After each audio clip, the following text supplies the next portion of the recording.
yoshimdan ishlashni boshlaganman.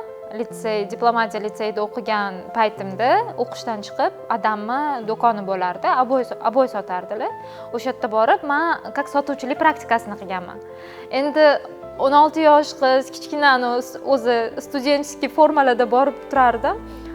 Klientlar kelsa, takoy shirin qiz ekan deb qo'yardi, o'tib ketishardi. Birinchi sotuvim hech qachon esimdan chiqmaydi. Bizda o'sha do'konda alohida aboylar turadigan, chegirmada aboylar turadigan joy bor. Ya'ni bitta qolib ketgan aboylar bo'ladi. O'shani yonida turganimda bitta как бабулька, то есть bujon kirganlar, "Доченька, пожалуйста, подбери мне что-нибудь" deb bitta aboy qidirib yurganlar-da ular.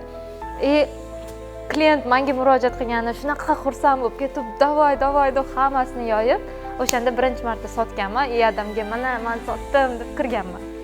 Yoshligimdan maktabda o'qib yurgan paytlarim o'rtoqlarimga "Men chet ellarda o'qib yoki chet ellarda ishlab O'zbekistonga nimadir unikalniy narsa olib kiraman, hech narsa hech kim qilmagan ish qilaman yoki qanaqadir o'sha odamlarga yaxshi narsa keltiradigan ish qilaman" deb maqtanardim. Xudo xolisa, men shu narsaga ishonaman, bu narsa bo'lishiga. Endi hozir asosiy maqsadim shu sohada tajribamni oshirish, yana ham ko'proq bilimlarga ega bo'lish.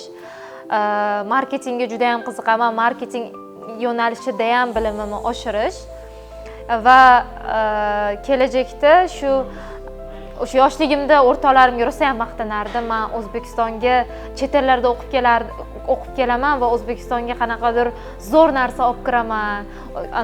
O'zbekistonni rivojlantiradigan, odamlarning hayotini yana ham yaxshilaydigan narsa olib kiraman deb maqtanardim. Xudo xolisa, kelajakda niyatim shu. Odamlarning hayotini yana ham yaxshi tomonga o'zgartiradigan unikalniy produktlar yaratish yoki shu narsa bo'yicha ishlash. Ota-onam meni doim podдержка qilishadi. Nima ish qilishimdan qat'iy nazar, nima ideya bo'lsa, doim "Davay, sen qilasan, qila olasan, qilishing kerak" deyshadi. Meni qizim masjidlar quradi deydi oyimlar. O'shaning uchun ham qanaqadir yo'q, qizacham takoy nima kerak senga degan narsalar yo'q. Faqatgina bosish kerak, qilishing kerak. Biz yoshligimizdan shunaqa tarbiya olganmizki, biz katta ishlar qilishimiz kerak bu hayotda. Biz odamlarga nimadir yaxshilik keltiradigan ishlar qilishimiz kerak.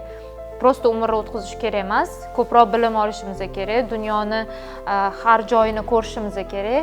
Men uchun ishda yoki nimadirga erishmoqchi bo'lsa, qiz bola, o'g'il bola degan понятие umuman yo'q. Inson bor, insonning maqsadi bor. U maqsadiga qanchalik erishyapti, shu narsa bor. Bo'ldi. O'shaning uchun menga qiz bola ishlasa, qiz bola ishlamasa no. Bu narsalarga umuman ahamiyat bermayman va hurmatli qizlar, sizlar ham hech kim bunaqa narsalarga ahamiyat bermanglar. Chunki sizlarning o'zingizlarning maqsadinglar bor, o'sha maqsadinglarga erishishni faqat o'ylanglar. Qiz bola, o'g'il bola yo'q, unaqa narsa umuman bo'lishi kerak emas. Dubayda hozir butun dunyodan har xil insonlar uylar olyapti. Ular bilan fikr almashish, ularning tajribasini ko'rish, chunki uy jarayonida siz faqat 1 soat yoki 1 minut gaplashmaysiz.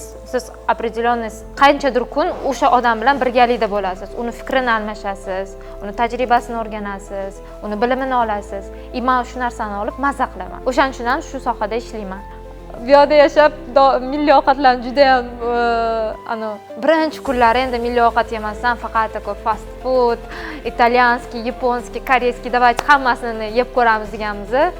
Keyin yo'q, faqat uyda bugun nimadir sho'rva qilaylik yoki bugun nimadir mastava ichaylik, faqat o'sha sog'inib ketamiz. O'shaning uchun uyda faqat o'zbek milliy taomlari pishiriladi. Oyim qiladi. Men borib ichaman. No matter what, no matter when or where, every time believe in yourself and get the knowledge and you will achieve your success. So dream big and everything is possible in this life.